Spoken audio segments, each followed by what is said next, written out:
Bismillahirrahmanirrahim. Assalamualaikum warahmatullahi wabarakatuh. Innal hamdalillah nahmaduhu wa nasta'inuhu wa nastaghfiruh wa na'udzu billahi min shururi anfusina wa sayyiati a'malina.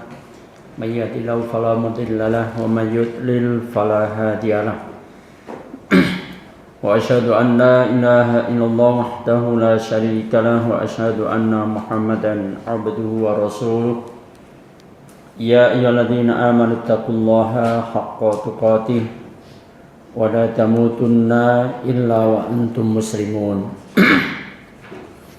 Ya ayyuhan nasu taqu rabbakumul ladzi khalaqakum min nafsin wahidah wa khalaqa minha zawjaha wa basamhuma rijalan katsiran wa nisaa'a wattaqullaha alladzi tasaaluna bihi wal arham innallaha kana 'alaikum raqiba. Ya ayyuhalladzina amanu taqullaha wa qulu qawlan sadida yuslih lakum a'malakum wa yaghfir lakum dhunubakum wa may yuti'illaha wa rasulahu faqad faza fawzan 'azima. Wa ba'du fa inna asdaqal hadithi kitabullah wa khairal hadyi hadyu Muhammadin sallallahu alaihi wasallam wa syarrul umuri muhdatsatuha wa kullu muhdatsatin bid'ah wa kullu bid'atin dhalalah wa kullu dhalalatin finnar. Allahumma shalli ala Muhammad wa ala alihi wa ashabihi wa man tabi'ahum bi ihsani ila yaumil qiyamah. Ibu-ibu yang salamkan Allah Subhanahu wa taala, alhamdulillah biidznillah kembali Allah pertemukan kita di majelis yang mulia ini di rumah dakwah Ustaz Munzir Situmorang. Semoga pertemuan kita ini adalah pertemuan yang diridhoi dan dicintai oleh Allah Subhanahu wa taala sehingga menjadikan pertemuan ini sebagai catatan ibadah kita di sisi Allah Subhanahu wa taala. Salawat salam senantiasa kita sampaikan pada junjungan kita Nabi Allah Muhammad sallallahu alaihi wasallam. Ibu-ibu yang salamkan Allah, hari ini kita akan melanjutkan bahasan kita pada pertemuan yang lalu. Jika pertemuan yang lalu kita bicara tentang meraih ampunan Allah, maka hari ini lebih khusus bahasannya, yaitu amal-amal pelebur dosa. Tetapi tentu ya, amal-amal ini hanya sebagian yang akan kita ungkapkan, karena yang namanya amal itu banyak banget, tidak mungkin satu hari saja nggak mungkin selesai gitu ya. Maka tentu akan saya ambil amal-amal yang kadang kita tidak begitu memperhatikan ya. Kita tidak begitu memperhatikan berkaitan dengan apa sih yang kita peroleh kalau kita beramal itu gitu ya. Tapi ibu-ibu azakumullah, sebelum kita membincangkan amal-amal khusus tersebut ya, kembali kita ingatkan diri kita akan kebutuhan kita atas ampunan Allah Subhanahu wa taala. Apakah kita butuh ampunan Allah, Bu? Amat sangat banget. Pengennya dapat ampunan itu segera atau nanti-nanti saja? Segera. Kita sudah membahas kebutuhan kita akan ampunan Allah, karena ampunan itulah yang menentukan. Jika kita mendapatkannya, maka tentu kita akan bahagia. Kalau kita mendapatkannya, pasti kita menjadi orang yang sukses. Kalau kita mendapatkannya, pasti kita mulia, gitu ya. Tapi sebaliknya tentu saja, kalau ampunan itu kita tidak peroleh, kita tidak mendapatkan, ya pasti kita celaka. Pasti kita merugi, pasti kita gagal ya. Lawan sukses gagal ya. Kenapa? Ya, karena untuk sukses hanya satu syaratnya, kalau kita bersih dari dosa, ya. Sukses itu ukurannya kalau kita terhindarkan dari api neraka. Kita bisa terhindarkan dari api neraka kalau kita sudah bersih dari dosa. Yang unsur keduanya, sukses itu masuk surga. Maka masuk surga juga kita bisa masuk surga kalau kita bersih dari dosa, ya. Nah, saudaraku seiman, bersihnya kita dari dosa tak lain yang melalui ampunannya Allah Subhanahu wa taala. Dan kita sudah membahasnya, ternyata Allah telah menyediakan ampunan itu, ya. Bahkan disediakannya ampunan itu berkaitan dengan dosa semuanya, ya. Wa ana aghfirud dzunuba jami'an, begitu ya. Kalau dalam hadis qudsi yang pertemuan yang lalu kita bahas itu, ya. Setelah Allah mengungkap kita itu banyak berbuat salah, ya, innakum tukhti'una bil-laili wan-nahar, gitu ya. Ya ibadi innakum tukhti'una bil-laili wan-nahar. Wahai hambaku, sesungguhnya kalian itu banyak berbuat salah malam hari, siang hari. Dalam hadis yang lain Rasulullah menyatakan kullu bani Adam khata', setiap anak Adam itu banyak berbuat salah, gitu ya. Maka ibu-ibu azakumullah, kemudian Allah memberikan kesempatan menyiapkan bagaimana supaya kesalahan yang banyak itu bersih dengan pernyataan Allah wa ana aghfirud dzunuba jami'an.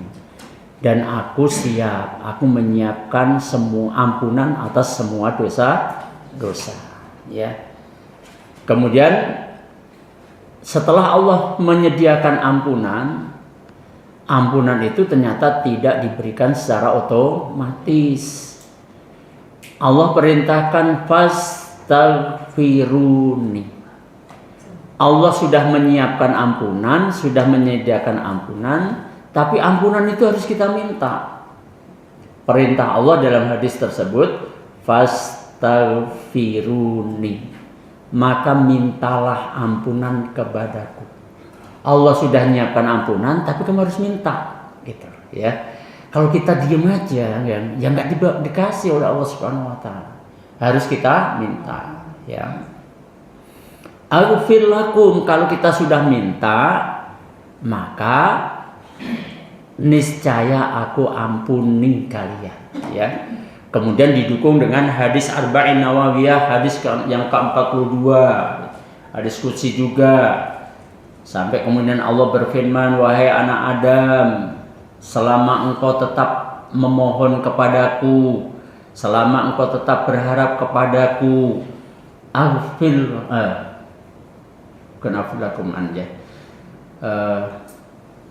ampuni engkau. Dan seberapapun banyaknya dosamu, aku wala ubali, aku tidak peduli, kata Allah. Allah nggak peduli sebanyak apapun dosa kita, asal kita minta kepada Allah ampunan, kita berharap kepada Allah Subhanahu Wa Taala, ghafartu laka, pasti aku ampuni kamu, Masya Allah, ya. Jadi kan gampangan ya Bu ya, dapat ampunannya Allah ya. Gampangnya apa ya? Tinggal minta, gitu. Tinggal minta aja kepada Allah. Sampai disifati orang yang bertakwa itu kalau di akhir malam, wabil asharihum yastaghfirun, di akhir-akhir malam mereka minta ampunan kepada Allah. Siapa mereka ini?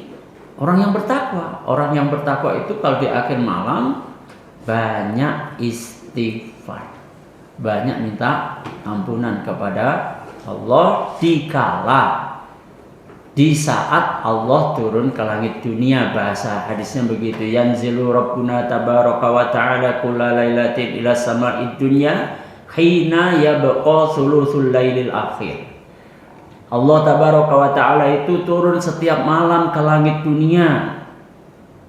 Kapan tepatnya malam itu? Karena malam itu mulai dari maghrib sampai subuh, ya, sampai batasnya subuh. Kalau sudah subuh, sudah adzan subuh, berarti bukan malam lagi, ya. Meskipun masih gelap, tetap bukan malam subuh itu, ya. Maka tepatnya adalah sepertiga akhir malam, ketika malam itu tersisa sepertiga akhir. Kemudian Allah berfirman, man yad'uni fa astajiba lahu. Siapa yang berdoa kepadaku, maka aku ijabah.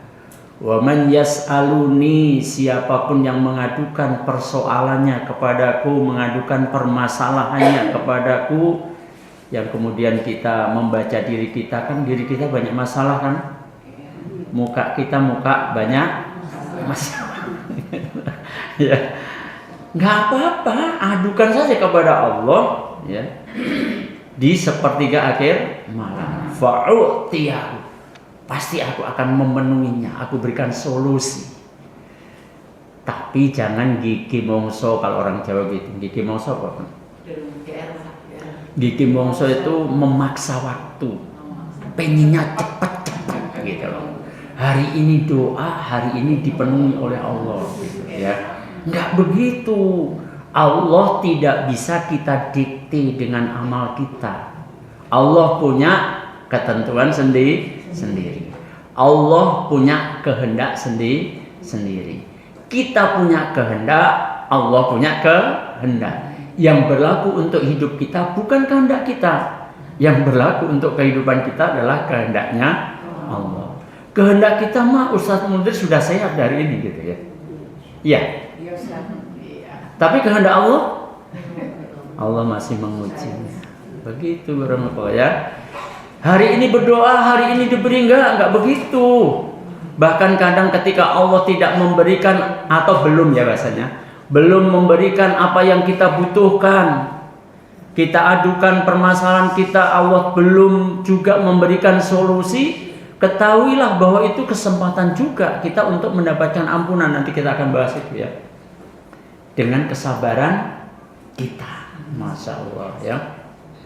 Kemudian kalimat berikutnya dalam sepertiga akhir malam itu Allah juga berfirman, wa man yastaghfiruni, dan siapapun yang meminta ampunan kepadaku. Ingat, kalimat ini diletakkan di saat Allah turun ke langit dunia di sepertiga akhir malam. Wa man yastaghfiruni, dan siapapun yang minta ampunan kepadaku, aghfir lahu, pasti ya, aku ampuni dia.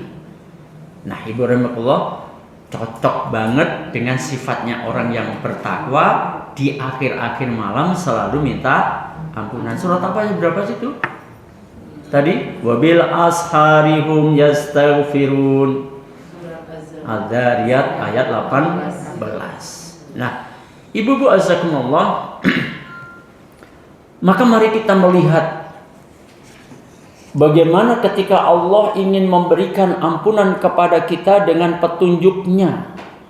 Kalau petunjuk dalam hadis qudsi riwayat Imam Muslim juga Imam Ahmad dari sahabat Abu Dzar Al-Ghifari, caranya fastaghfiruni, mintalah ampunan kepadaku. Tapi ibu-ibu azakumullah ya, segala bentuk dosa ya, baik dalam timbangan jenis maupun bobotnya, ya sudah saya jelaskan ya. Kalau jenis itu contohnya apa, Bu? Kalau jenis dosa, ghibah, namimah, macam-macam lah ya. Kenapa kok Ibu nggak langsung ke yang paling tinggi dulu, kok tahu ghibah? Yang apa? Ya, syirik, durhaka kepada orang tua, berkata bohong, itu jenis-jenis dosa. Bobot dosa ada akbarul kabair, dosa-dosa besar yang paling besar. Ada dosa besar, ada dosa sedang, ada dosa ringan gitu ya. Nah, saudaraku seiman, segala bentuk dosa baik dalam timbangan jenis maupun bobotnya pasti dapat diampuni oleh Allah Subhanahu wa taala. Syaratnya kita mau tobat. Hal itu ditunjukkan satu ayat saja cukup mewakili bagi kita. Kalau kita ingat surat Al-Furqan ayat 68 sampai 70 ya. Coba silakan dibaca surat Al-Furqan ayat 68 sampai 70.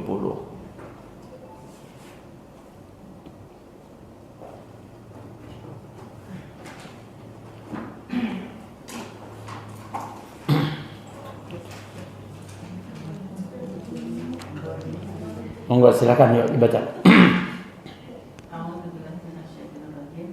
Dan orang-orang yang tidak menyekutukan Allah dengan sembahan lain dan tidak membunuh orang yang diharamkan Allah kecuali dengan alasan yang benar dan tidak berzina. Dan barang siapa melakukan demikian itu, niscaya dia mendapat hukuman yang berat, yakni akan dilipat gandakan azab untuknya pada hari kiamat, dan dia akan kekal dalam azab itu dalam keadaan terhina, kecuali orang-orang yang bertobat dan beriman dan mengerjakan kebajikan, maka kejahatan mereka diganti Allah dengan kebaikan. Allah Maha Pengampun lagi Maha Penyayang. Barakallahu fiik. Ibu rahmatullah, ini sekedar contoh ya. Hanya dengan cara taubat itulah Allah mengampuni dosa-dosa kita. Apalagi rangkaian ayat ini bicara dosa yang paling pokok, dosa yang paling besar. Syirik, membunuh orang tanpa alasan yang benar, dan berzina yang dicontohkan itu ya dalam ayat 68 itu ya. Dia diancam dengan ancaman yang berlipat ganda, bahkan ancamannya kalau sampai nggak tobat dia bisa kekal di dalam azab itu. Tetapi kemudian di ayat 70-nya illa man taba wa amana wa amila amalan sholihah, kecuali mereka yang mau tobat kemudian mau kembali beriman, karena syirik itu mengancam batalnya iman ya, menjadikan asbab batalnya iman, maka dibutuhkan kembali menjadi beriman. Wa amila amalan sholihah, kemudian banyak melakukan amal sholih. Kalau sudah tobat, sudah kembali beriman, kemudian beramal soleh, apa yang diberikan oleh Allah dalam ayat 70? Faulaika yubaddilullahu sayyiatihim hasanat. Maka mereka siapa ini faulaika ini? Mereka yang mau tobat dari berbagai bentuk kesalahannya, apalagi ini yang dicontohkan dosa yang paling top kesalahannya. Apalagi dosa-dosa yang di bawah itu tentu lebih mudah gitu loh bahasanya ya. Mereka yang mau tobat, mereka kembali beriman dan kemudian banyak beramal salih, yubaddilullah, Allah akan mengganti. Apa yang diganti? Sayyiatihim, kejahatan mereka. Kejahatan mereka utamanya, karena ini bicara rangkaiannya dengan ayat 68, kejahatan mereka syirik jahat, membunuh orang lain juga jahat, berzina jahat ya, semuanya kejahatan ya. Sayyiatihim hasanah, maka kejahatan-kejahatan mereka itu akan diganti dengan kebaikan. Nah, kebaikan ini bisa bermakna ampunan, juga bisa bermakna pahala. Dua-duanya maksud saya ya, diberikan pengampunan karena tobatnya tentu tujuan utamanya adalah ampunan, sedangkan tobat itu diperintahkan oleh Allah Subhanahu wa taala ketika orang beriman melaksanakan apa yang diperintahkan oleh Allah dalam hal ini tobat, maka tobat kita itu sebenarnya sedang ibadah. Ingat ya, tobat, kalau kita lagi tobat itu sebenarnya kan, kalau kita istighfar itu biasanya kaitannya dengan apa sih Bu? Kita berbuat salah gitu ya.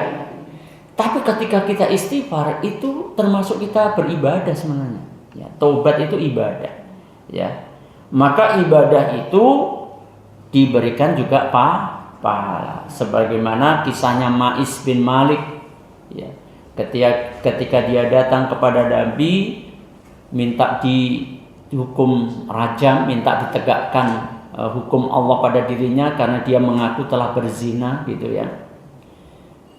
Rasulullah nggak serta-merta terus Ma'is bin Malik ditangkap terus dirajam, enggak, ditelusuri dulu, mungkin kamu dalam keadaan mabuk, enggak, sampai kemudian Rasulullah yakin dengan kalimat, apa engkau melakukannya seperti orang yang mengambil air dari sumur?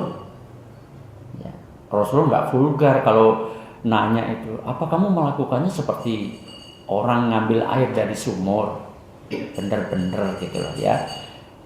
Ternyata Ma'is bin Malik menyatakan, iya wahai Rasulullah. Maka yakin Rasulullah bahwa Ma'is bin Malik melakukan itu, dirajamlah Ma'is bin Malik. Dan kemudian sempat Ma'is bin Malik lari, ya, kemudian ditangkap lagi oleh sahabat. Kemudian kan rajam itu ditanam badannya, kemudian ditampakkan kepalanya, kemudian dilempari batu gitu. Ya, maka pada lemparan terakhir yang menjadi asbab Ma'is bin Malik mati, ya, maka darah Ma'is bin Malik itu muncrat gitu loh ya, dari kepala loh ya, muncrat kena baju seorang sahabat. Maka seorang sahabat, saya lupa nama sahabatnya nih ya, sahabat ini kemudian mengucapkan begini, Ma'is bin Malik ini orang yang diliputi dosa, ya. Ma'is bin Malik yang lagi dirajam ini, yang darahnya kena baju dia, ya. Ma'is bin Malik ini orang yang diliputi dosa. Benar nggak kalimat ini? Benar kan nalarnya? Orang dirajam karena dia berbuat zina, dia berdosa, benar tuh. Tapi ketika kalimat ini sampai kepada Rasulullah, ternyata Rasulullah nggak berkenan. Ingat ya, Ma'is bin Malik tadi dirajam karena dia tobat loh ya, bukan karena dia nggak tobat. Kan beda kan? Kepergok misalkan, ketangkep masyarakat, terus dirajam. Itu bukan tobat itu hukuman iya ya. Tapi yang melaksanakan harus pemerintah ya, bukan perseorangan. Pak RT nggak boleh melaksanakan hukum ini ya, pemerintah ya. Beda itu. Tapi kalau Ma'is bin Malik itu sadar, ya Allah tegakkan hukum Allah kepadaku gitu. Ini nampak banget tobatnya gitu. Maka kemudian Rasulullah menyatakan kepada sahabat-sahabatnya, ketahuilah ya, pahala tobatnya, lihat pahala dulu ya, pahala tobatnya Ma'is bin Malik jika dibagi kepada 70 penduduk Madinah niscaya mencukupi. Dirajam karena zina, tapi dirajamnya dia karena sadar minta dihukum, berarti dia tobat.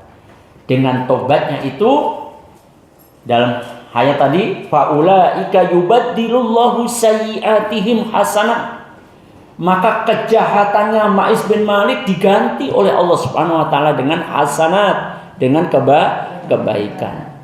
Tentu tidak sekedar pahala yang diberikan oleh Allah Subhanahu wa taala, karena tobat itu tujuan utamanya adalah untuk membersihkan dosa, ampunan yang diberikan oleh Allah Subhanahu wa taala. Ya, maka ibu-ibu azakullah, Allah Subhanahu wa taala menyerukan kepada orang-orang yang beriman untuk bertobat. Ya, di antaranya ayat-ayatnya adalah misalnya surat At-Tahrim ayat 8 misalnya. Di dalam surat At-Tahrim ayat 8 Allah Subhanahu wa taala menyeru kepada orang yang beriman, ya ayyuhalladzina amanu tubu ilallahi taubatan nasuha. Asa rabbukum ayyukaffira ankum sayyi'atikum. Sampai di situ aja ya. Wahai orang-orang yang beriman, bertobatlah kepada Allah dengan tobat yang semurni-murninya. Contoh seperti Ma'is bin Malik, tobatnya benar-benar itu ya. Sebenar-benarnya tobat. Asa rabbukum ayyukaffira ankum sayyi'atikum. Dengan tobat itu mudah-mudahan Rabbmu akan menghapus kesalahan-kesalahanmu.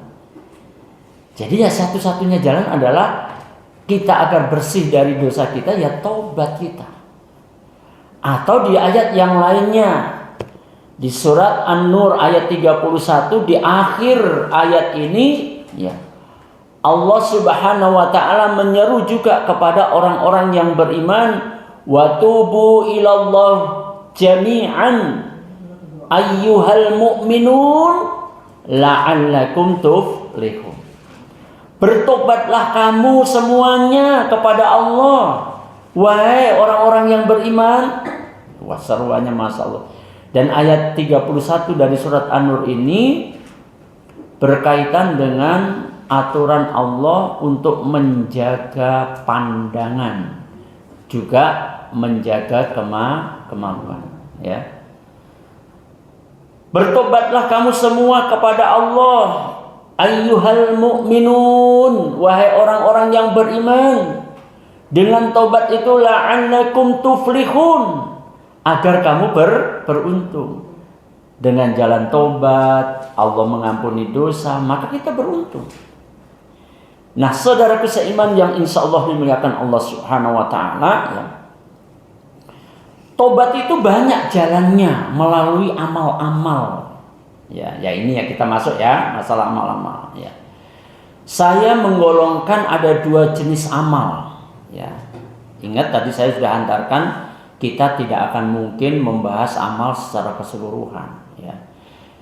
Yang pertama adalah amal hati. Itu juga bisa menjadikan asbab kita mendapatkan ampunan. Apalagi yang kedua, amal jawarih, amal badan, amal yang dilakukan oleh badan kita. Ya. Banyak sekali amal-amaliyah yang kita lakukan, ya, bisa menjadi secara khusus menjadi pelebur dosa-dosa kita. Amal yang saya golongkan 2 golongan ini secara umum pada pertemuan yang lalu juga sudah saya sampaikan. Allah itu berjanji kepada orang yang beriman memberikan ampunan dan pahala. Kalau orang beriman itu apa, Bu? Beramal soleh. Ya, beramal soleh. Masih ingat surat apa yang berapa? Surat Al-Maidah ayat yang ke-9 setidak-tidaknya itu, ya. Wa'adallahu alladhina amanu wa 'amilus solihati lahum maghfiratu wa ajrun 'adzim. Allah telah berjanji kepada orang yang beriman yang beramal soleh. Perhatikan, ya. Kita sebagai orang yang beriman kemudian kita beramal soleh, apa janjinya Allah kepada kita? Lahum maghfiratun wa ajrun. Bagi mereka diberikan ampunan dan pahala yang agung, ya. Jadi dengan amal soleh yang kita lakukan, apapun jenis amal soleh itu, Allah telah berjanji dalam ayat ini memberikan apa, Bu? Memberikan ampunan dan pahala yang agung. Maka dengan semangat yang ada di dalam surat Al-Maidah ayat 9 ini, karena saking banyaknya dosa kita butuh banyak ampunannya Allah. Supaya kita bisa mendapatkan banyak ampunannya Allah, maka semangatnya kita harus memperbanyak amal soleh. Ya. Dan amal soleh itu banyak. Amal-amal soleh itu banyak, ya. Di antaranya ada tadi yang saya golongkan, pertama adalah misalkan amal hati, ya, amal hati. Amal hati itu yang saya berikan contoh saja, ya. Misalkan tentang sabar. Sabar itu ada di mana? Sabar itu ada di hati, ya. Sabar itu nggak bisa diucap-ucapkan. Aku sabar kok. Sabar hatinya ngegrundel mulu, ya nggak sabar namanya. Meskipun lisan kita nggak ngucap aku sabar, tapi kalau hatinya ikhlas menerima segala ketetapan Allah, ya itulah sabar gitu loh, ya. Sebagaimana Allah gambarkan ketika seseorang itu terkena musibah, ya, di dalam surat Al-Baqarah ayat 156 itu, alladzina idza asabathum musibah qalu inna lillahi wa inna ilaihi raji'un, ya. Yaitu orang-orang yang apabila ditimpa musibah.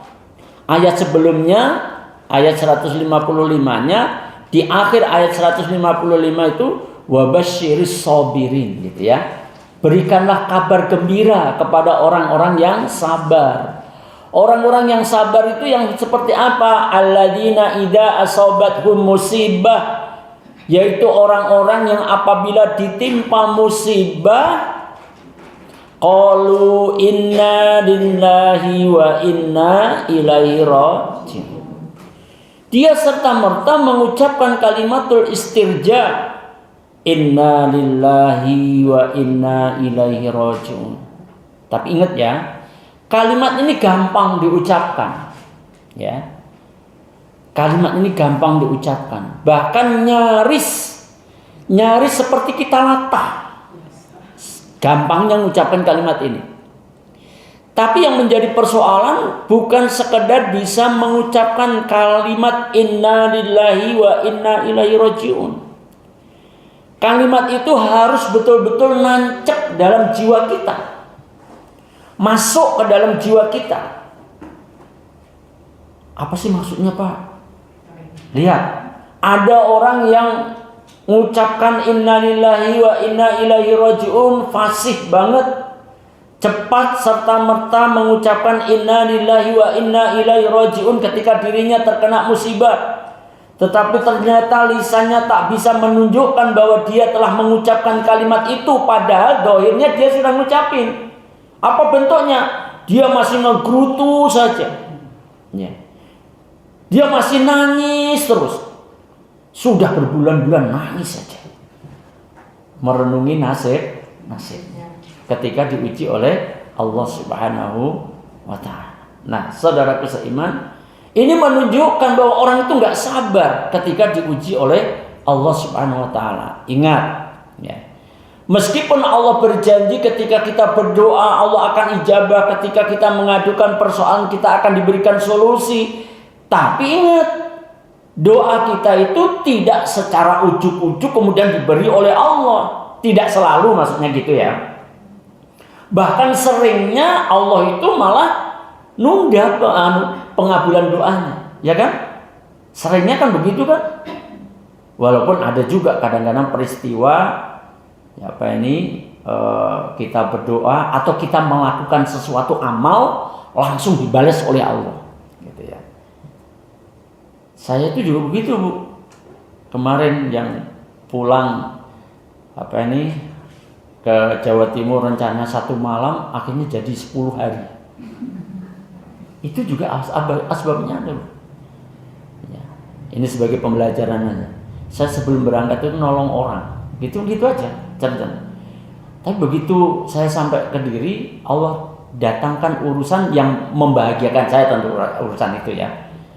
Dibalas langsung oleh Allah Subhanahu wa ta'ala. Sehingga saya harus menyelesaikan urusan itu sampai 10 hari. Ya, Masya Allah. Begitulah setiap amal soleh itu bagian dari wasilah, tapi tidak selalu gitu loh ya. Tidak selalunya kontan Allah membalas atau Allah mengabulkan permintaan kita. Sesungguhnya Allah sedang menguji kita. Kalau Ustaz Mundir mah tahu masalah saya, karena saya cerita kepada beliau. Yang sampai sekarang juga belum selesai juga. Mungkin melihat enak banget ya Pak Ustaz bisa senyum-senyum. Walaupun senyum-senyum di balik senyuman juga ada masalah juga. Tapi buat apa? Kan kita gantungkan kepada Allah Subhanahu wa ta'ala. Qadarullah itu adalah menjadi takdirnya Allah Subhanahu wa ta'ala. Tinggal kita ngejalanin saja. Nah, ingat, kalau kita ditimpa musibah siapapun pasti akan mengalami itu, pernah mengalami itu. Ya.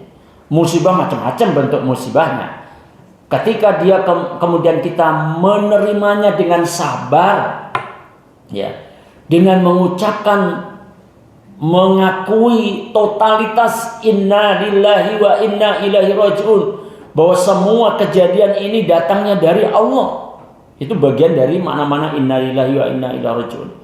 Maka apa yang akan kita peroleh? Apa yang diberikan oleh Allah kepada kita manakala kita sabar menghadapi musibah.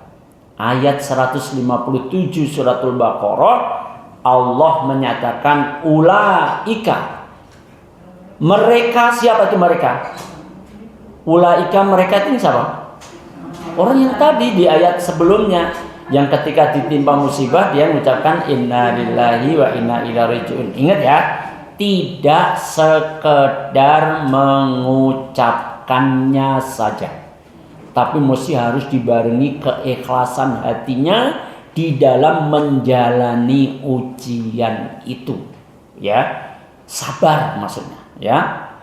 Maka apa yang diberikan kepada mereka orang yang seperti itu? Ulaika alaihim sholawatun.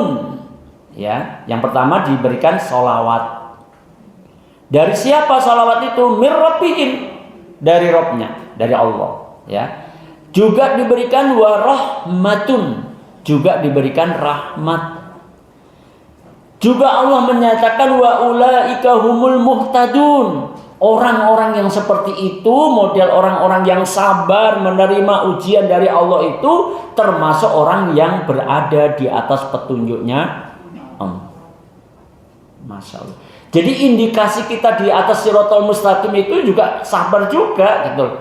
Kalau kita pengen selalu mengucapkan ihdinas Shiratal Mustaqim, tapi begitu diuji oleh Allah, dia nggak sabar, ya nggak dapat dia Shiratal Mustaqim.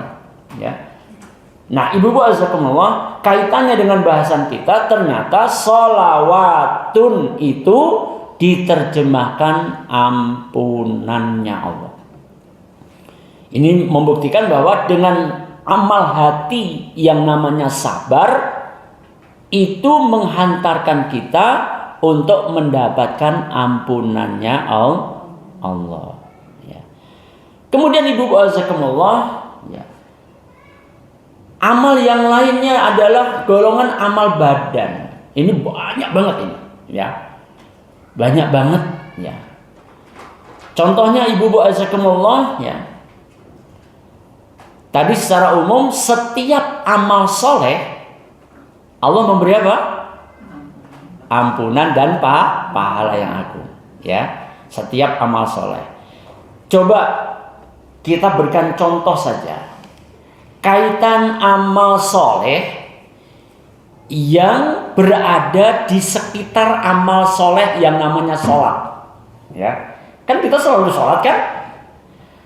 Sholat wajib 5 kali, ya. Kita coba lihat nih amal-amal soleh khusus yang ada di sekitar amal soleh yang namanya sholat, ya. Di antaranya apa aja Bu kira-kira? Kaitannya dengan amal-amal yang menyertai amal sholat.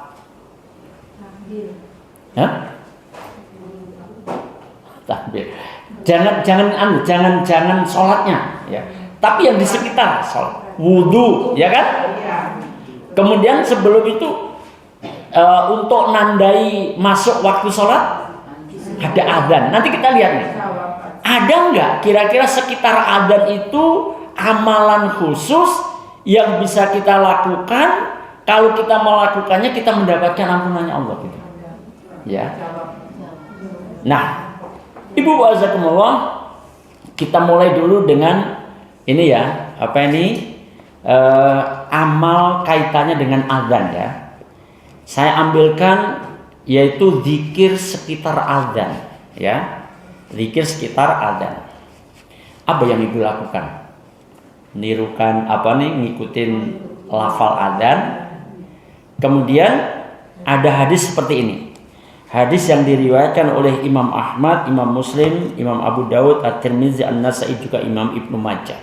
Dari Sa'ad radhiyallahu anhu, ia berkata bahwa Rasulullah sallallahu alaihi wasallam bersabda, "Man qala hina yasma'ul muadzin wa ana asyhadu an la ilaha illallah wahdahu la syarikalah." Perhatikan ini kalimatnya ya.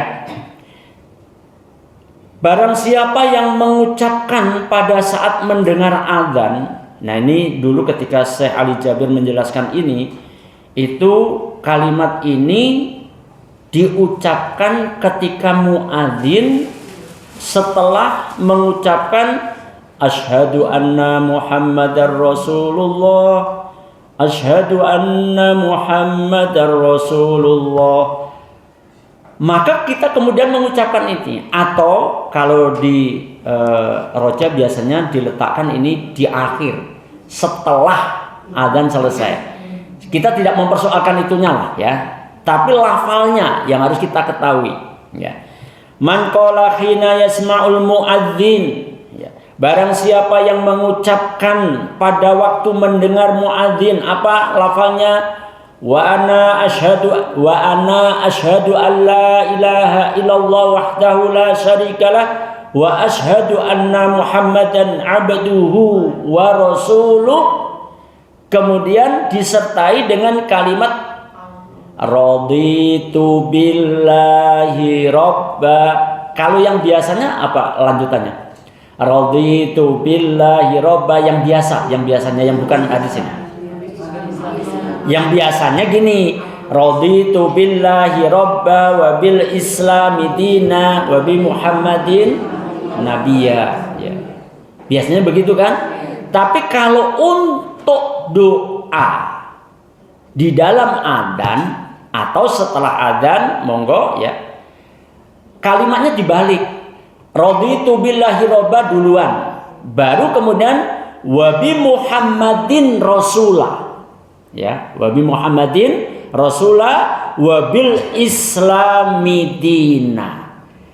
Apa yang kita dapatkan kalau ketika adzan dikumandangkan kemudian kita mengucapkan apa tadi, Ibu?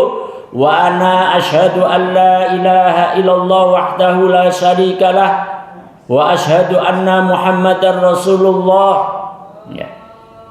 Wa anna muhammadan abduhu wa rasuluh. Apa ya? Kemudian ucapan berikutnya apa, Bu? Raditu billahi robba wa bi muhammadin rasulah wa bil islami dina. Maka Rasulullah menyatakan ghafarallahu lahu ma taqaddama min danbi. Maka niscaya Allah mengampuni dosa-dosanya yang telah lalu. Ya, ibadah Allah. Sekarang pertanyaannya tadi saya sampaikan, kadang-kadang karena kita mungkin belum tahu ya, sehingga ketika adzan berkumandang doa ini nggak pernah kita ucapkan ya. Atau setelah adzan kita tidak mengucapkan doa ini, padahal doa ini menghantarkan kita untuk mendapatkan ampunan atas dosa-dosa kita yang telah lalu. Apa tadi, Bu?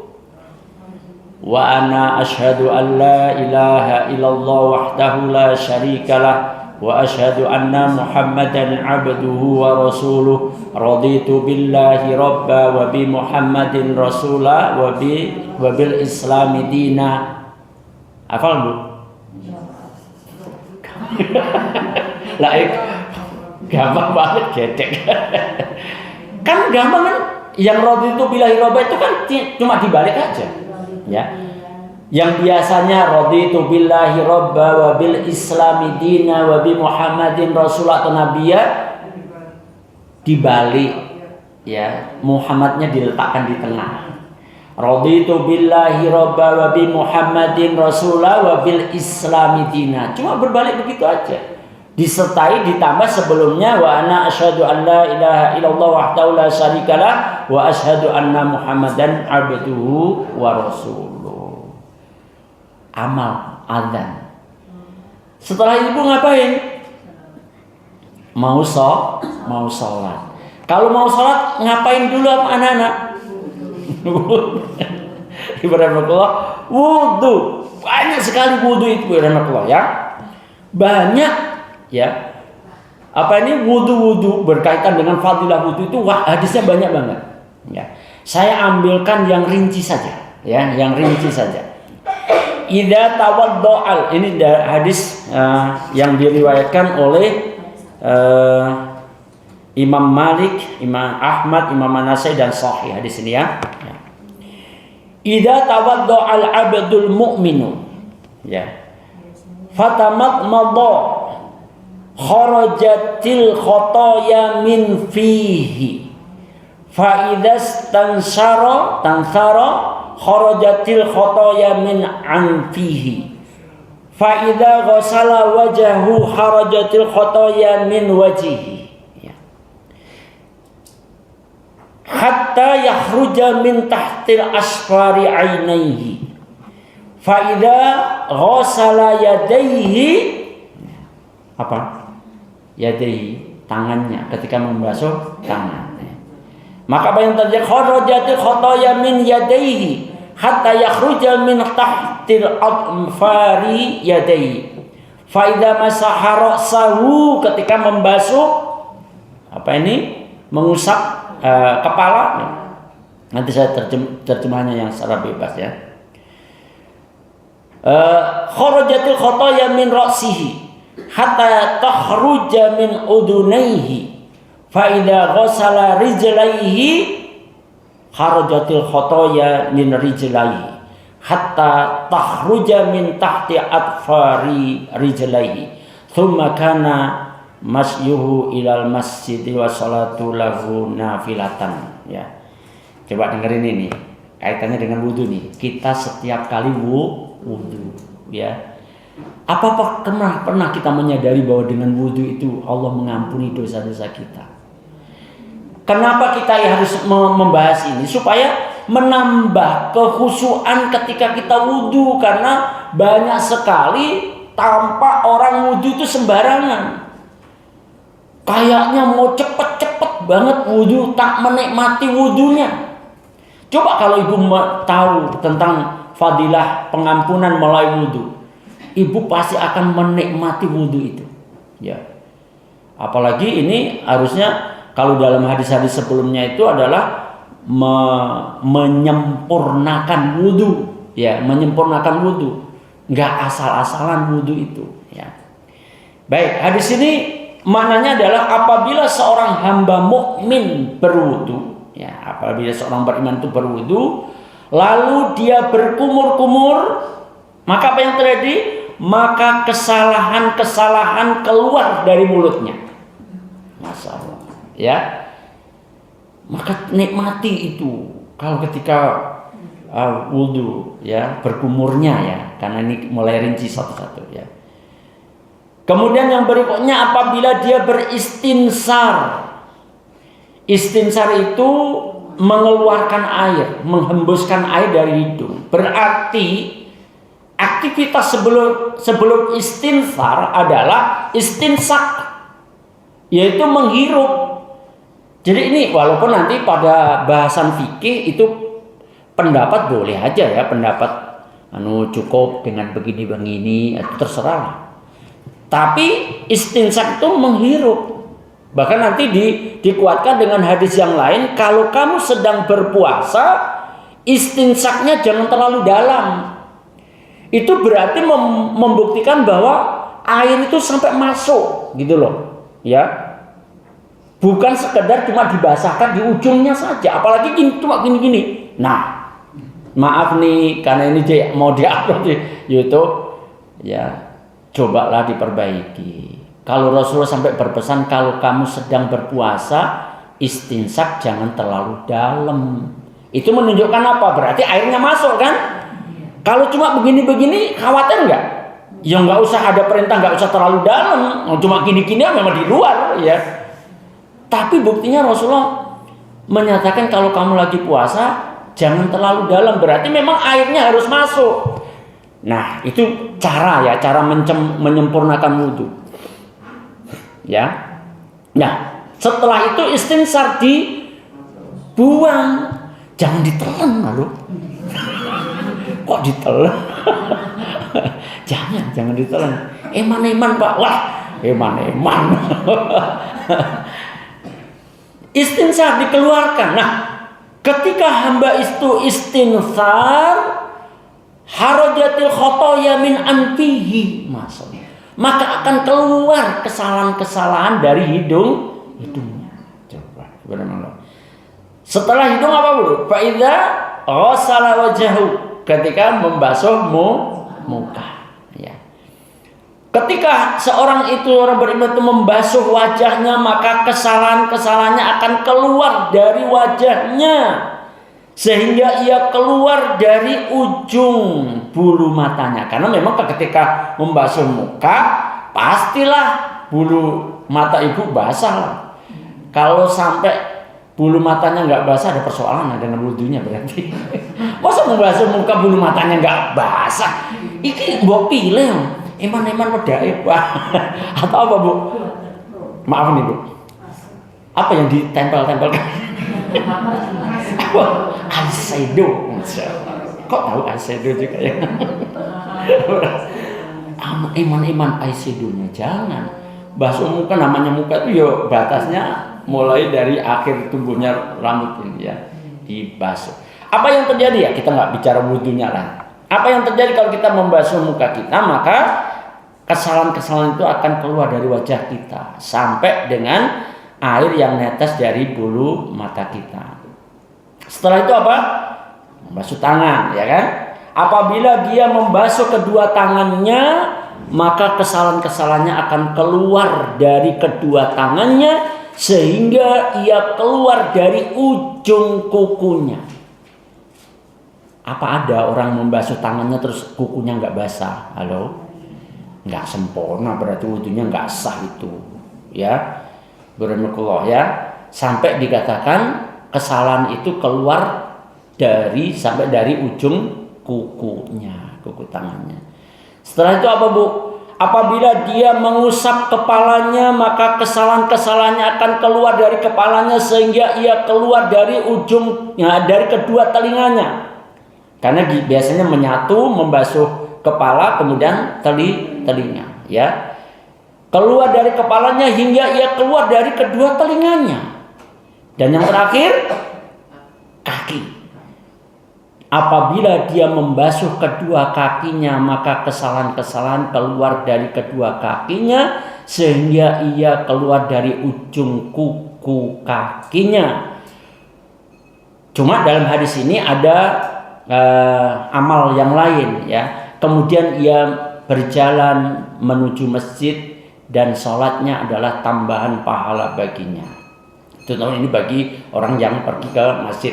Untuk kalimat akhirnya, tetapi berkaitan dengan aktivitas wudhu itu, ya, ketahuilah dengan wudhu itu ternyata kesalahan-kesalahan kita digugurkan oleh Allah Subhanahu wa Ta'ala.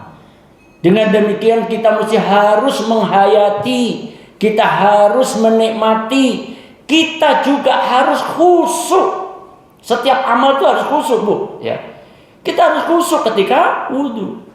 Wudhu sambil temennya ngajak ngomong. Wudhu, banyak itu terjadi begitu Bu. Wudhu sambil ngobrol. Wudhu kalau hanya sekedar untuk wudhu ya begitu itu. Dia tidak ingat bahwa wudhu ini adalah ibadah. Apakah ibadah boleh disela-sela dengan obrolan begitu? Ini nggak boleh lah, ya. Harus tertib, mulai dari awal sampai akhir, ya. Nanti diperbaiki kalau, tapi saya nggak pernah menyaksikan ibu wudhu ya. Tapi kalaulah terjadi ibu menyaksikan, tolong diingatkan teman-teman itu, diulangi wudhunya, nggak tertib itu namanya. Wudhu kan ibadah, jangan disela dengan ngobrol.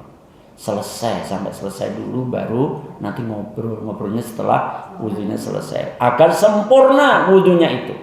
Nah, Ibu Azakumullah, belum lagi ketika kemudian kita setelah wudhu kemudian kita hanya mengucap syahadat, pun itu juga mendapatkan ampunannya Allah Subhanahu wa Ta'ala.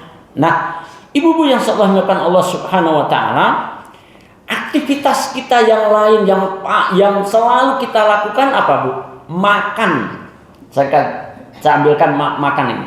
Kan makan selalu makan kan? Kecuali kalau lagi puasa ya, kecuali puasa pun juga pasti makan. Bukan pada saat puasanya, nanti setelah waktu berbuka makan juga. Apakah ada amalan yang kaitannya dengan makan kemudian kita mendapatkan pengampunan atas dosa kita? Ini kayaknya juga jarang lafal kalimat ini. Apa Ibu yang Ibu ucapkan ketika kita sudah makan?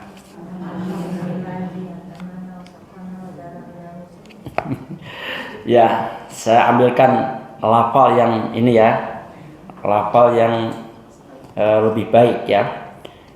Dari Mu'az bin Anas radhiyallahu anhu, Dia berkata bahwa Rasulullah sallallahu alaihi wasallam bersabda, "Man akala ta'aman thumma qala," barang siapa yang selesai makan kemudian dia mengucapkan alhamdulillahilladzi at'amani.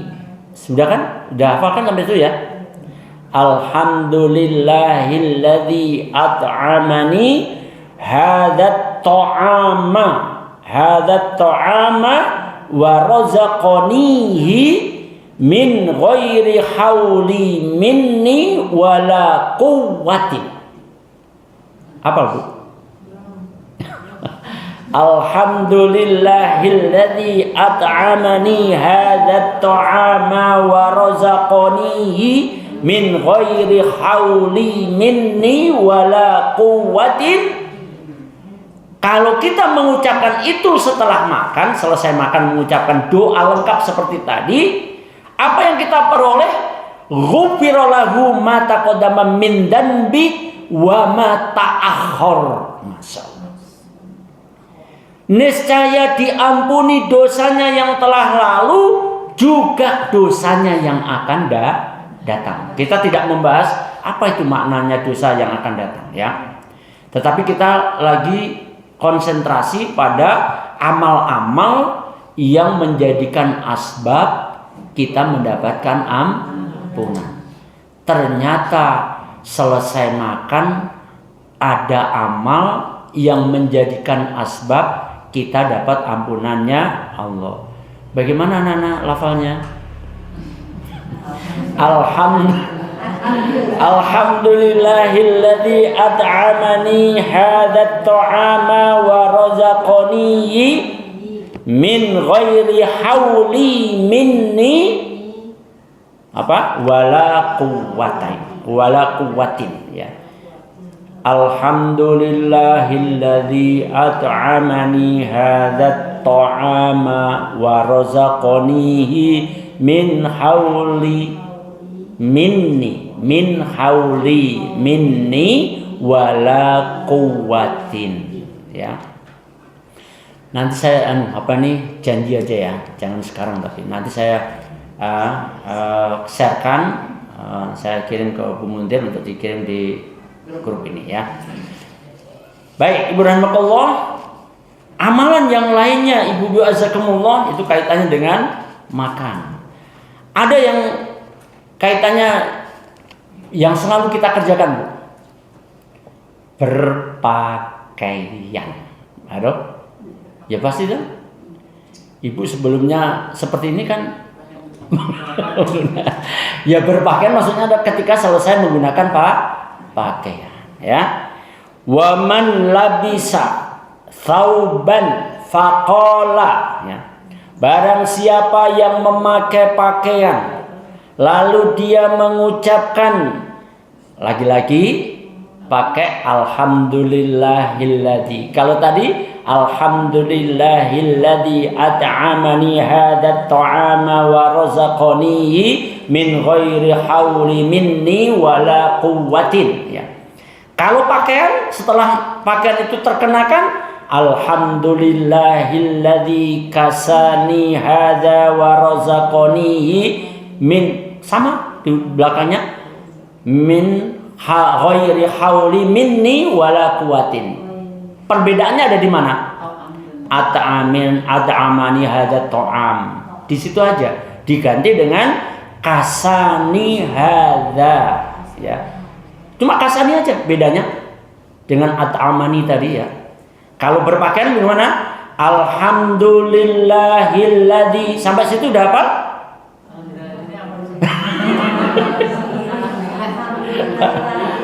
Kalau makan sekarang ya, kalau makan dulu ya. Setelah alhamdulillahilladzi at'amani hadat ta'ami ya, hadat ta'ama wa razaqanihi. Kemudian ditambah min ghairi hauli minni wala quwwatin. Sekarang kalau pakaian Alhamdulillahilladzi kasani. Alhamdulillahilladzi kasani. Sambungannya sama. Hadza wa razaqanihi min ghaira hauli minni wala quwwatin. Sama, ya. Apa yang kita dapatkan kalau kita sudah pakai baju selesai, kemudian kita mengucapkan alhamdulillahilladzi kasani hadza wa razaqanihi min ghairi hauli minni wala quwwatin, ghufira lahu ma taqaddama min dzambihi wa ma ta'akhkhar. Ternyata ba'da kita mengenakan pakaian, ada kesempatan kita untuk mendapatkan ampunannya Allah juga dengan doa seperti tadi. Apa doanya? Alhamdulillahilladzi kasani hadza wa razaqanihi min ghairi hauli minni wala quwwati. Ya, Masya Allah. Bisa Bu? Udah? Alhamdulillah. Sudah sedikit alhamdulillah daripada enggak sama sekali. Nah, saudara seiman yang selamatkan Allah Subhanahu wa taala. Kemudian kita lihat juga, ya, masih berkaitan dengan aktivitas yang sering kita lakukan supaya kita melakukannya lebih khusyuk lagi. Apa itu? Seringnya kita mengucapkan zikir-zikir, ya, zikir-zikir tertentu. Di antaranya adalah ucapan la ilaha illallah wahdahu la syarikalah. Atau bukan itu dulu ya. La ilaha illallah wallahu akbar. Wala haula wala quwwata illa billah. Apa Bu? Lafalnya? La ilaha illallah wallahu akbar wala haula wala quwwata illa billah. Yakin Ibu sudah hafal itu? Ya. Cuma mau ngamalin apa enggak? Kita butuh ampunan Allah, maka memperbanyak amal soleh. Satu di antaranya adalah memperbanyak zikir. Makanya ketika Rasulullah Sallallahu Alaihi Wasallam ditanya, ya Rasulullah, harta apa yang paling bermanfaat untuk akhiratku? Bukankah ampunan itu bermanfaat untuk akhirat kita? Melalui apa? Jawaban Rasulullah, afdoluhu lisanun dzakirun. Yang pertama disebut oleh Rasul adalah lisanun dzakirun. Lisan yang selalu digunakan untuk zikir. Di antara lafal zikir adalah la ilaha illallah wallahu akbar wala haula wala quwwata illa billah. Dari Ibnu Amru radhiyallahu anhuma, dia berkata, Rasulullah bersabda, ma'alal ardi ahadun yaqulu la ilaha illallah wallahu akbar wala haula wala quwwata illa billah illa kufirat anhu khotoyahu walau kanat mithla zabadil bahri. Dengan kalimat tadi, Bu. Dan di sini tidak disebut jumlahnya, loh. Berarti satu kali pun juga berlaku, ya. Cukup dengan mengucap apa tadi, Bu? La ilaha illallah wallahu akbar wala haula wala quwwata illa billah. Apa yang kita dapatkan? Kecuali akan dilebur kesalahan-kesalahannya. Dilebur itu maksudnya diampuni, ya. Diampuni kufirat atau ditutup itu juga sama aja, ya. Diampuni atau dilebur kesalahan-kesalahannya meskipun walau kanat mithla zabadil bahri. Meskipun iya kesalahan itu seperti buih di lautan. Kalau bahasa-bahasa hadis, kesalahanmu sampai sundul langit, kesalahanmu memenuhi bumi. Kalau hadis ini, meskipun kesalahan kita sebanyak buih di lautan, buih emang lautan cuma di Bekasi? Emang lautan cuma di Banten? Kan enggak. Lautan di mana-mana, ya. Terbayang oleh kita kalau dosa kita sebanyak buih di lautan. Asbab kalimat dzikir la ilaha illallah, wallahu akbar, wala haula wala quwwata illa billah. Dalam hadis ini dijanjikan dosa-dosa kita walaupun sebanyak buih di lautan, maka Allah akan meleburnya. Allah akan mengampuninya. Ibu azakumullah, zikir yang lainnya ya. Subhanallah walhamdulillah wala ilaha illallah wallahu akbar. Kan enak banget ya. Lagi piknik, subhanallah walhamdulillah wala ilaha illallah wallahu akbar. Dimanfaatkan waktunya untuk zikir. Dari Anas radhiyallahu anhu, ia berkata, Rasulullah sallallahu alaihi wasallam bersabda, inna subhanallahi walhamdulillahi wala ilaha illallah wallahu akbar tanfudul khotoya kama tanfudus sajaratu waraqaha. Kalimat subhanallah walhamdulillah wala ilaha illallah wallahu akbar itu menggugurkan kesalahan-kesalahan seperti pohon-pohon menggugurkan daunnya. Masya Allah, ya. Begitulah cara Allah membersihkan kita dengan berbagai amalia yang bisa kita lakukan kapanpun kita mau. Allah telah memberikan banyak kesempatan untuk bisa kita mengamalkannya. Pertanyaannya adalah tergantung dari kita semuanya. Mau nggak mengamalkan? Kalau dari bahasan yang lalu kita syari'u sabiku apa enggak? Apa itu maksudnya syari'u sabiku? Bersegera berlomba-lomba apa tidak? Termasuk juga kalimat subhanallah wa bihamdi. Ketika kita membacanya 100 kali, maka itu juga Allah akan mengampuni dosa-dosa kita yang telah lalu. Nah, meskipun dosa kita sebanyak buih di lautan. Zikir ba'da salat, baca subhanallah 33 kali, alhamdulillah 33 kali, Allahu akbar 33 kali. Itu juga dijanjikan pengampunan atas dosa-dosa kita. Nah, ibu azakumullah, apakah sekian banyaknya amal-amal soleh yang telah ditetapkan oleh Allah Subhanahu wa taala? Coba ibu, saya jangan salah paham ya. Dan jangan titip ke saya.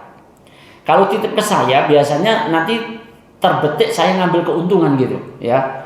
Saya menghindari dugaan-dugaan seperti itu. Coba ibu cari buku ini bagus ya. Sesungguhnya Dia Maha Pengampun ini ya. Ya. Nanti saya share covernya, saya foto covernya, saya berikan ke Bu Wulan untuk di. Dan ibu akan mendapatkan mulai dari bahasan kita yang kemarin ya sampai dengan contoh-contoh amalia yang baru saja kita bahas. Tentu kembali lagi tadi saya sudah sampaikan tidak cukup waktu kita untuk mengungkap semua amal soleh yang Allah tetapkan untuk menjadi asbab kita mendapatkan ampunannya Allah Subhanahu wa taala. Yang jelas atas dasar surat Al-Maidah ayat 9, setiap amal soleh yang kita lakukan Allah memberikan ampunan dan pahala yang agung. Mudah-mudahan ibu-ibu azakumullah ya, kita dan keluarga kita senantiasa diberikan kekuatan, kemampuan dan kemudahan oleh Allah Subhanahu wa taala untuk memperbanyak amal soleh di sisa kehidupan ini, dan mudah-mudahan itu menjadi hantaran wasilah untuk kita bebersih atas segala bentuk kotoran-kotoran pada jiwa kita, yaitu dosa-dosa kita. Tidak ada tempat kita mengadu, tidak ada tempat untuk kita berkeluh kesah kecuali hanya kepada Allah Rabbul Alamin. Dia Maha Pengampun, Dia Maha Pengasih lagi Maha Penyayang. Dia tidak akan menyia-nyiakan amal kita apabila kita lakukan dengan ikhlas dan benar. Wallahu a'lam bishawab. Barakallahu fikum. Sebelum kita akhiri, ada yang mau ditanyakan Ibu? Ya, monggo Ibu. Boleh nggak kita misalkan berdoa sama Allah, ya misalnya saya sudah berbuat amal soleh Ustaz ya. Ya. Kita berdoa ya Allah mudah-mudahan amal soleh yang saya lakukan menjadi wasilah. Misalnya kita ada hadiah gitu Ustaz, ada wasilah apa gitu Ustaz, boleh nggak? Ya, berwasilah itu memang dibolehkan. Salah satu yang dibolehkan kita berwasilah dengan amal soleh kita, ya. Dan dibolehkan kita menyebut juga boleh. Contohnya adalah contoh orang yang terkurung di dalam gua, ya kan? Mereka berwasilah dengan amal soleh mereka. Ya, satu persatu menyebutkan, ya Allah, aku sudah beramal ini, maka dengan amal itu jika engkau terima ya Allah, bukakanlah pintu gua ini karena tertutup dengan batu yang besar. Tahu-tahu geser dikit. Ya, berarti dibolehkan.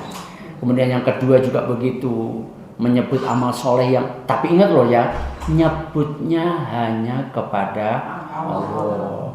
Bukan kemudian nyebut-nyebut kepada manusia. Nyebutnya hanya kepada Allah. Lah apakah kemudian kita enggak sombong itu namanya? Enggak, orang diizinkan oleh Allah masalahnya gitu. Yang enggak pas itu kalau Allah enggak mengizinkan kita melabraknya, itu yang tentu salah. Karena Allah mengizinkan, dibuktikan dengan 3 orang yang terkurung dalam gua tadi, mereka berwasilah dengan amal solehnya. Ya, maka dibolehkan, akhirnya terbukalah, tergeserlah sampai mereka bisa keluar dari gua. Mereka berwasilah dengan amal soleh, boleh, ya. Wallahu a'lam bishawab. Ya, ya. Ada yang lain Bu? Monggo Mbak. Mbak atau Bu enaknya? Enggak sama. Panggil. Mau jadi panggil Bu biar muda gitu loh. Nggih, Bu, monggo. Mau bertanya Pak Ustaz. Seperti tadi Pak Ustaz terangkan bahwa apabila kita melakukan amal-amal tadi dapat diampuni dosa-dosa kita. Ya. Saya pernah baca juga ada sholat taubat. Ya. Yang mau saya tanyakan, sholat taubat itu kita lakukan tiap malam ini bareng dengan sholat tahajud, atau sholat taubat itu cukup sekali saja? Ya, Ibu rahmatullah, sholat taubat itu menjadi bagian dari taubat itu sendiri. Ya, taubat itu kan macam-macam. Tadi amal wujudnya amal hati, amal badan. Sholat termasuk sholat taubat itu berarti amal badannya, ya, amal badannya. Syariatnya ada, tinggal kita mau melaksanakan mengambil pilihan waktu tergantung dari kita, kemampuan kita. Yang paling bagus memang ketika kita begitu ingat tentang kesalahan kita, segera kita ngambil air wudhu, segera kita sholat taubat atas kesalahan yang kita ingat itu yang paling baik, ya. Karena kaidahnya taubat itu jangan ditunda-tunda, gitu ya. Sholat adalah bagian dari taubat kita, tapi bukan harus, karena itu sholat sunnah, ya. Bisa saja atas hadis Rasulullah SAW bahwa ikutilah keburukan itu dengan kebaikan, ya.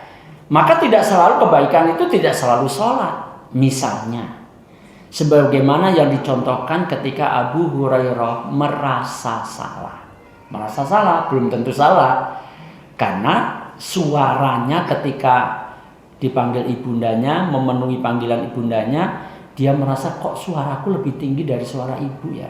Dia merasa salah. Bagaimana cara dia menebus perasaan salahnya itu ditebus bagaimana? Beliau membebaskan budak. Itu amal soleh juga, ya kan? Nah, kita bisa aja, kita ingat, ya Allah, di tahun itu aku pernah membentak ibu. Baru ingat, segera kita ngambil tadi amal soleh, wasilah dengan amal soleh. Ibu boleh, ibu sholat boleh, atau ibu kemudian ngambil uang, sodakohkan. Ya Allah, dengan sodakoh ini mudah-mudahan kesalahanku kepada ibu engkau ampuni ya. Nah, boleh berwasilah tadi, ya. Monggo pilihan. Jadi nggak apa-apa lakukan saja. Kalau kita ditanya bagaimana, boleh nggak di waktu malam? Ya boleh-boleh aja. Kalau itu kan pilihan waktu saja. Ibu mau menempatkan, saya mau sekalian dengan sholat tahajud sajalah. Ya boleh juga. Kan yang membedakan antara sholat satu dengan sholat yang lain kaitannya dengan apa? Niat kan? Innamal a'malu binniyat. Ibu ketika sholat 2 rakaat mau ngapain itu? Ya sudah mau sholat tobat. Ya itulah Allah tahu bahwa ibu sedang sholat tobat. Kemudian sholat rakaat berikutnya, 2 rakaat berikutnya mau ngapain ini ibu ini? Walaupun gak ditanya oleh Allah, ibu sudah menancapkan di dalam hati, aku akan melanjutkan ini berikutnya aku memulai sholat tahajud. Ya nggak apa-apa, gitu ya. Itu hanya pilihan waktu saja. Wallahu a'lam bishawab.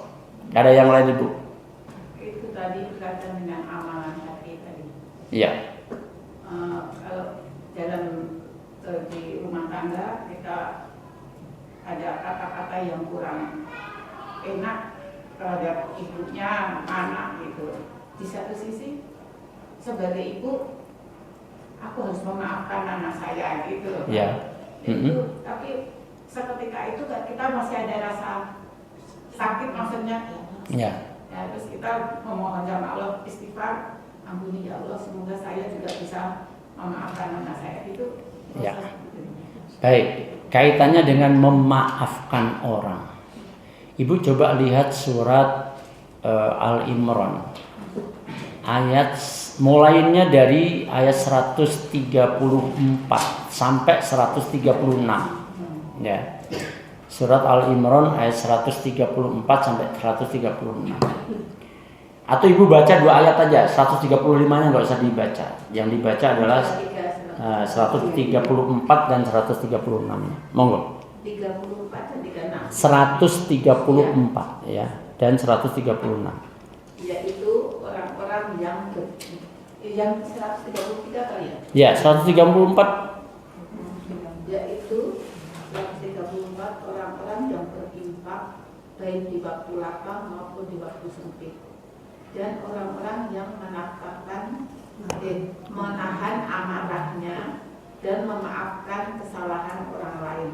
Dan Allah mencintai orang yang berbuat kebaikan. Ini yang ya 136-nya. 136-nya. Balaslah bagi mereka. Balasan bagi mereka ialah ampunan dari Tuhan mereka dan surga-surga yang mengalir di bawahnya sungai-sungai. Mereka kekal di dalamnya dan itulah sebaik-baik pahala bagi orang yang beramal baik, orang-orang yang beramal. Baik. Rangkaian ayat ini biasanya pembahasannya mulai dari ayat 133 sampai 136. Bicara tentang ciri-ciri orang yang bertakwa. Satu di antara ciri orang yang bertakwa yang ada di dalam surat yang ayat 134-nya adalah al-afina anin nas. Perhatikan itu ya. Alladzina yunfikuna fis sarra'i wad-dharra'i wal kadhiminal ghaidha wal 'afina 'anin nas. Perhatikan itu yang itu. Wal 'afina 'anin nas. Wallahu yuhibbul muhsinin. Ayat 130-nya kita lompati, kemudian orang-orang yang bertakwa yang seperti itu yang dicirikan oleh Allah seperti tadi, mempunyai ciri-ciri seperti tadi ya. Apa yang diberikan oleh Allah kepada mereka? Ulaika jazaa'uhum maghfiratum mir rabbihim. Ditambah lagi wa jannatun ya. Yang pertama diberikan kepada mereka adalah maghfirah, ampunan Allah. Kalau kita anak, apalagi dengan anak ya, anak berbuat salah kepada kita, jangan pernah menunda pemberian maaf kepada keluarga ya. Apa rela anak kita tersentuh api neraka? Kan enggak, ya kan? Apa rela suaminya tersentuh api neraka? Biarin jengkelin banget. Biar tersentuh api neraka, masuk enggak sayang banget ya. Allahu Akbar, katanya cinta tapi kok begitu ya. Allahu Akbar. Miliki ciri muttaqin. Halo. Al-afina anin nas. Kepada manusia secara umum saja kita diperintahkan untuk suka memaafkan. Khudil afwa, jadilah pemaaf dalam ayat yang lain. Ya. Maka kalau kita suka memaafkan manusia, apalagi manusia itu keluarga, maka kita justru dengan maaf kita itulah akan menjadi asbab kita diampuni atas dosa-dosa kita pribadi, gitu loh. Kalau semangatnya sabiku untuk mendapatkan ampunan Allah, nah ini kaitannya dengan kesalahan yang diperbuat oleh anak kita. Ada kesempatan meskipun asbabnya adalah perbuatan salah anak kita, ada kesempatan kita mendapatkan ampunan.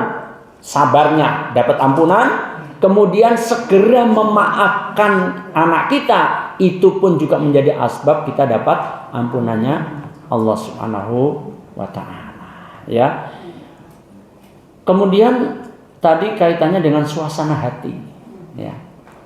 Masih jengkel. Setan itu begitu loh, Bu. Sebenarnya bukan ibu yang setan loh ya, jangan salah paham, bukan. Menghiasi, memasukkan was-was, ya. Kita pengennya sudah pengen memaafkan, setannya teko. Wis, bocah belin bang gitu, dia jadi pelajaran, nggak usah dia maafkan. Memberikan pelajaran itu bukan dengan cara tidak memaafkan. Salah itu, ya. Masa memberi pelajaran, udah nggak usah dimaafin aja, biar jadi pelajaran. Hati-hati loh, Bu. Kalimat itu berbahaya banget untuk anak, apalagi untuk anak kita, ya. Maafkan dia, justru perlu dimaafkan kemudian dinasehati, begitu. Paling pas itu nasihat itu kalau ibu juga lagi nggak marah, jangan. Kalau lagi marah tuh biasanya nanti yang keluar bukan yang ditangkap oleh anak bukan lagi nasihat, tapi wah ibu mah ngomel mulu. Karena didorong oleh rasa marah. Jadi semangatnya adalah kita segera dan berlomba-lomba untuk mendapatkan ampunan Allah. Dengan peristiwa seperti itu ada kesempatan kita untuk mendapatkan ampunannya Allah dengan sabar kita, dengan segera kita memaafkan kesalahan dia. Wallahu a'lam bishawab. Hadis yang berkaitan dengan pertanyaan gue yaitu tentang sholat taubat. Ya. Kita tahu bahwa sholat taubat itu syarat-syaratnya adalah tidak mengulangi perbuatan itu lagi. Ya. Taubat nasuha.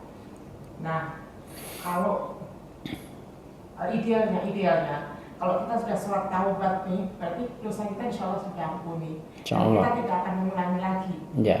Nah, dengan begitu apa perlu kita sholat taubat lagi gitu, Ustaz? Artinya jangan lagi ini supaya kita nggak sholat taubat lagi gitu, Ustaz.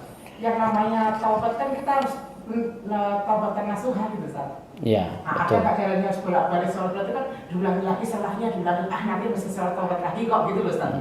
Jadi apa ini kita loh itu mungkin image kita nggak apa-apa lah saya nanti dosa nanti bisa sholat taubat lagi gitu Ustaz. Jadi untuk memotivasi kita kalau mungkin ada dalilnya atau apanya bisa sholat taubat berkali-kali gitu Ustaz. Tadi saya sampaikan bahwa paling bagus sholat taubat itu dilaksanakan ketika kita ingat kesalahan kita. Padahal kesalahan kita banyak, ya kan? Iya. Maka kan tidak semua kesalahan kita ingat, ya kan? Bisa juga, tadi saya katakan juga, sholat taubat itu hanya bagian dari taubat kita, ya. Bahasanya kalau kita melakukannya setiap hari, ya nggak apa-apa. Orang itu ada syariatnya, ya kan? Apakah siang, malam atau pagi itu hanya pilihan waktu, ya. Tapi kalau secara khusus kita teringat satu perbuatan dosa, teringat banget, ya Allah, kok aku melakukan itu ya? Ya segera sholat taubat. Rinciannya begitu. Nah, idealnya ketika kita sudah taubat, mestinya tidak mengulang lagi. Tapi ingat ya, kita itu adalah lemah. Kadang kita sudah minta ampunan kepada Allah, lain hari kita mengulang kembali. Ada sebuah hadis Rasulullah SAW yang menceritakan tentang orang yang berbuat salah, kemudian dia minta ampunan kepada Allah. Begitu dia berbuat salah, kemudian dia ingat bahwa dia punya Allah yang Maha Pengampun. Ya Allah, ampunilah dosaku, aku telah berbuat salah yang ini. Kemudian Allah menyambutnya dengan kalimat, kalau diartikan begini, hambaku telah berbuat salah. Dia mengaku mempunyai Rob yang maha pengampun, dan dia minta ampunan kepadaku, maka dia aku ampuni. Besoknya dia berbuat lagi begitu lagi. Dia ulang lagi nih si fulan ini, ya. Si fulan mengulang lagi perbuatan salahnya. Dia ingat ya di dalam surat apa ini? Surat Al-Imran juga di ayat 134-nya, nanti 135-nya bunyinya apa? Walladzina idza fa'alu fahisatan aw dzalamu anfusahum dzakarullah. Orang-orang bertakwa itu kalau terlanjur berbuat salah, dia segera ingat Allah. Nah, dalam hadis itu hamba ini, si fulan ini berbuat salah lagi, tapi dia ingat kepada Allah lagi. Dan dia tahu Allah Maha Pengampun, dia minta ampunan lagi kepada Allah. Dijawab lagi oleh Allah, hambaku telah berbuat salah. Dia mengakui punya Rob yang Maha Pengampun, dan dia minta ampunan, maka aku ampuni dia. Hari ketiga dia berbuat lagi begitu lagi. Dia minta ampunan lagi, dijawab oleh Allah lagi, diberikan ampunan oleh Allah lagi, sampai Rasulullah sambil tersenyum menerangkan hadis ini. Kemudian Allah berfirman, berbuatlah sesukamu. Apa maksudnya berbuat sesukamu? Apakah itu berarti Allah mempersilahkan hambanya untuk berbuat keburukan? Enggak, maksudnya kalau kamu berbuat keburukan, ya tetaplah minta ampunan kepada Allah, gitu loh ya. Kalau terulang lagi, ya tetap minta ampunan kepada Allah, gitu loh. Jangan bosan-bosan minta ampunan kepada Allah, karena kesalahan kita yang lalu kadang terulang hari kemudian. Ya. Iya, Bu. Tidak taat kepada suami terulang-ulang enggak? Iya.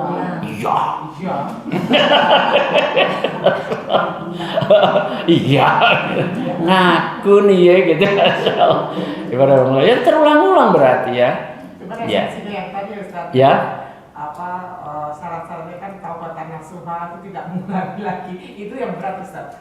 Ya, kalimat tidak mengulang lagi itu adalah semangatnya. Yes. Tapi kelemahan kita itu sangat mungkin kita terulang lagi kesalahan yang sama. Apakah maknanya kalau taubatan nasuha kemudian kesalahan itu terulang lagi, kemudian Allah menutup pintu tobatnya? Enggak.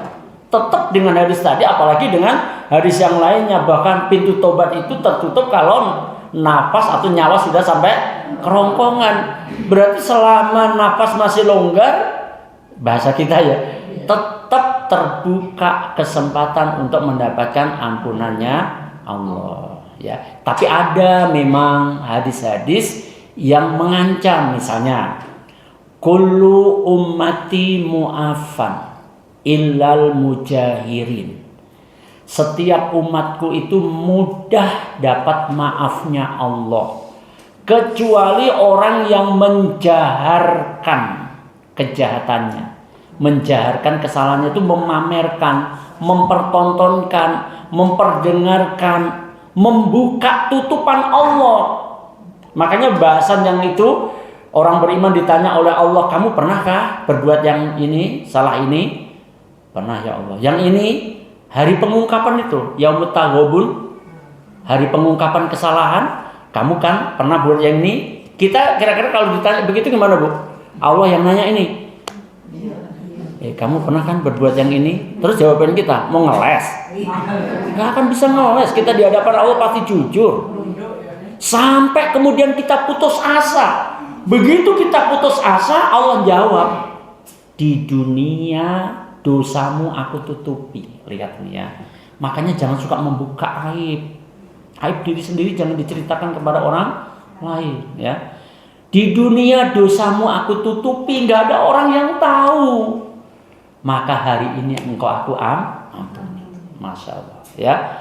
Nah, ibu wazakumullah, ilal mujahirin, kecuali orang yang memang menjaharkan. Allah sudah tutup, nggak ada yang tahu. Dia pamer ke temennya. Tahu nggak? Kemarin ketemu musuh tak maki-maki. Padahal temennya nggak ada yang tahu peristiwa itu. Duh, ngapain aku dimaki-maki juga? Itu namanya membuka tutupan Allah. Tadinya temennya nggak tahu menjadi tahu. Ya, itu namanya mujahirin. Jangan terbalik muhajirin beda. Kalau muhajirin mah orang yang berhijrah. Ya, mujahirin jahar. Imam sholat jahar berarti bacaannya didengar oleh makmum. Jahar, dijaharkan, tapi yang dijaharkan dosanya, dipertontonkan dosanya kepada orang lain. Semalam saya ngambil mangganya Pak siapa gitu, manis banget. Padahal tadinya dia ngambil tuh gak ada yang tahu loh. Iya nyolong ya ngambil. Aku cuma nggak pakai bahasa nyuri aja. Dia pamerkan kepada orang lain. Nah, orang yang model-model seperti ini sulit untuk mendapatkan maafnya Allah. Tapi bukan berarti tidak bisa. Sulit itu bukan berarti tidak bisa. Tapi agak sulit dia untuk mendapatkan maafnya Allah. Tetap untuk kesempatan maafnya Allah itu ada ya. Wallahu a'lam bishawab. Ibu azakumullah. Mohon maaf kita cukupkan. Alhamdulillahirabbil alamin wassallallahu nabiyina Muhammadin sallallahu alaihi wasallam. Kita tutup bersama dengan kifaratul majlis. Subhanakallahumma wa bihamdika asyhadu an la ilaha illa anta astaghfiruka wa atubu ilaik. Salam untuk keluarga di rumah. Assalamualaikum warahmatullahi wabarakatuh.